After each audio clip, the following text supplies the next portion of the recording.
Hello दोस्तों, नमस्कार। इस वीडियो में आपको बताएंगे रीजनिंग के कुछ प्रश्न और उनको हल करने के शानदार तरीके। तो आइए बढ़ते हैं पहले प्रश्न की ओर। पहला प्रश्न आपके सामने रहा। यहाँ पर पूछा गया, यदि एक दीवार घड़ी में 10:30 है तो उसका दर्पण प्रतिबिंब कितना होगा या कितना समय बताएगा। तो जब भी घड़ी में आपको पूछा गया हो 10 मतलब 12 के पहले जब समय पूछा गया हो तो उसको आप 11:60 से माइनस कर देंगे। 11:60 मतलब होता 11:60 का मतलब होगा 12 बजे, मतलब 12 घंटे की घड़ी। तो इसमें अब आपको 10:30 घटाना, तो 10 से बचकर 30 आप इसमें घटा देंगे। जैसे ही इसको घटाएंगे अब 0 में 0 आएगा, 6 में 3 जाएगा 3 आएगा, और इसके बाद 1 में 0 गए 1 आया, और यहाँ पे कुछ नहीं आएगा, 1 में गया कुछ नहीं। तो 1:30 1:30 इसका सही उत्तर आ जाएगा। तो जिस दीवार घड़ी में 10:30 बज रहा है उसका अगर दर्पण प्रतिबिंब देखा जाए तो 1:30 उसका सही समय दिखाएगा। तो इसका ऑप्शन नंबर आपका बी सही होगा, 1:30 इसका सही उत्तर। अब बढ़ते हैं अगले प्रश्न की ओर। अगला प्रश्न आपके सामने रहा। यहाँ पर पूछा गया 12:47 का दर्पण प्रतिबिंब कितना समय दिखाएगा, आपको बताना है। अब यहाँ पर समय 12 से ज़्यादा बता रहे हैं, दीवार घड़ी में 12 से ज़्यादा बजा हुआ है, यानी इसका आप क्या लेंगे हम 23:60 से इसका उत्तर निकालेंगे, क्योंकि ये घड़ी अब 24 घंटे की मानी जाएगी। जब 12 से अधिक का समय दिखा रहा घड़ी में तो वहाँ पर घड़ी 24 घंटे की मानी। जब 24 घंटे की घड़ी मानी जाएगी तो वहाँ पर 23:60 से उसको माइनस करेंगे। अब इसको माइनस कितना करेंगे, 12:47 इसको माइनस करेंगे। इसमें घटाएंगे, 0 में 7 नहीं घटेगा तो हासिल लेगा 6 से, 6 से जब हासिल लेगा 0 10 हो जाएगा, 10 में 7 जाएंगे तो 3 बचेगा। इसके बाद 6 हासिल लिया था तो 5 बचा, 5 में 4 जाएगा तो 1 बचा। इसके बाद क्या करेंगे, 3 में 2 घटाएंगे तो 1 बचेगा, और 2 में 1 घटाएंगे तो 1 बचेगा।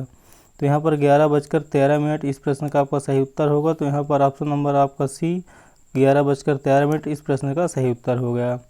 अब बढ़ते हैं एक अगले प्रश्न की ओर। अगला प्रश्न आपके सामने रहा।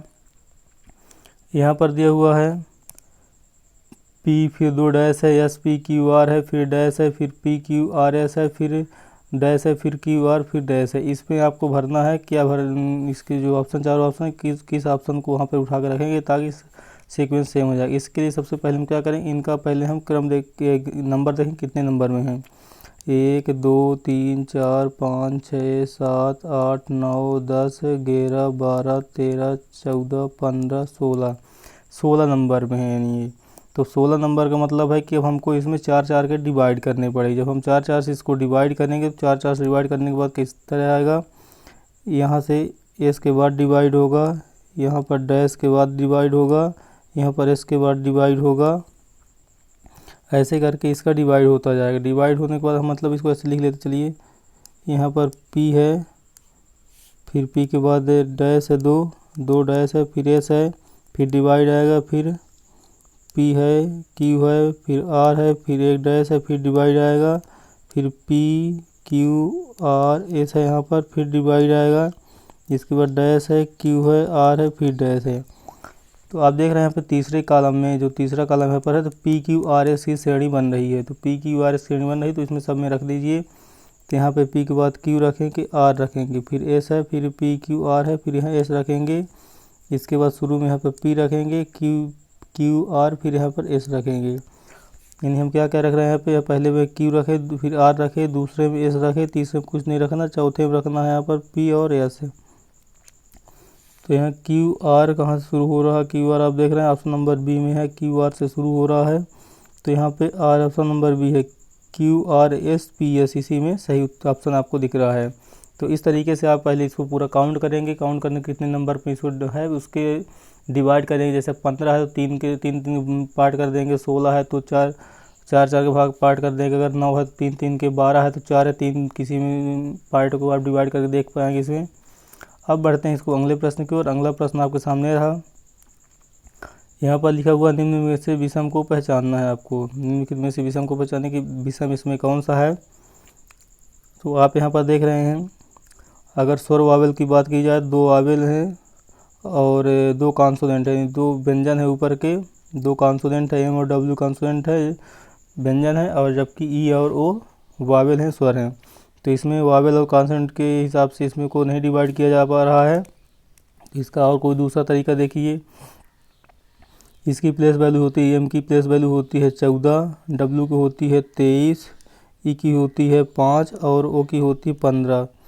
तो इसमें से भी कुछ नहीं निकल कर आ रहा कि कोई वर्ग होता हो या कि घन होता हो, ऐसा भी कुछ नहीं है। तो अब इसको कैसे कर सकते हैं और अगले तरीके से सोचिए। अगर आप देखें यहाँ पर m को बनाने के लिए 4 लाइन का यूज करना पड़ता है, m को बनाने के 4 लाइन का यूज करना पड़ता है, w को बनाने के लिए भी 4 लाइन का यूज करना पड़ रहा है, e को बनाने के 4 लाइन का यूज करना पड़ेगा और o को बनाने की यहाँ पर 0 लाइन, किसी भी लाइन की आवश्यकता नहीं है। इसलिए आपका यहाँ पर डी ऑप्शन नंबर यहाँ पर 4 का डी सही हो जाएगा, ओ इस प्रश्न का सही उत्तर होगा। अब बढ़ते हैं अगले प्रश्न की ओर। अगला प्रश्न आपके सामने रहा। यहाँ पर पूछा निम्नलिखित में से विषम को पहचानना है और यहाँ पर दिया हुआ है 1400, 1700, 1600, 1900। ये आपको कहीं ना कहीं सेंचुरी वर्ष दिख रहे हैं कि सेंचुरी वर्ष दिखा रहा है कि कौन कौन सेंचुरी वर्ष है, 1400, 1700, 1600, 1900। तो इसमें आपको एक लीप वर्ष है और 3 सामान्य वर्ष हैं। तो इसमें आपको बताना है कि लीप वर्ष कौन सा है। लीप वर्ष वो वर्ष होता है जिसमें 400 से भाग देने पर शेषफल कुछ ना बचे। तो अगर हम इसमें 400 से भाग देते हैं, 1400 में 400 से भाग देंगे तो शेषफल 4 3 12 200 बचेगा। 1700 में जब हम 400 से भाग देंगे तो यहाँ पर 4 चौको 16 यानी 100 हमारे यहाँ पे एक्स्ट्रा वर्ष बच रहा है। 1600 में 400 से भाग देने पर यहाँ पर 0 लीप वर्ष बच रहा है, यानी कोई भी एक्स्ट्रा वर्ष यहाँ पे नहीं बच रहा। और यहाँ पर 1900 में 400 से भाग देने पर यहाँ पर 300 वर्ष एक्स्ट्रा वर्ष बच रहे हैं। तो नहीं हमारे यहाँ पर जो 1600 हो, तो ऑप्शन नंबर यहाँ पर 1600 जो है ऑप्शन नंबर सी है, इस प्रश्न का सही उत्तर होगा, क्योंकि ये एक शताब्दी लीप वर्ष है, अन्य सभी शताब्दी लीप वर्ष नहीं है। इसलिए यहाँ पर ऑप्शन नंबर सी 1600 निम्नलिखित में से विषम हो जाएगा, क्योंकि यह एक शताब्दी लीप वर्ष है।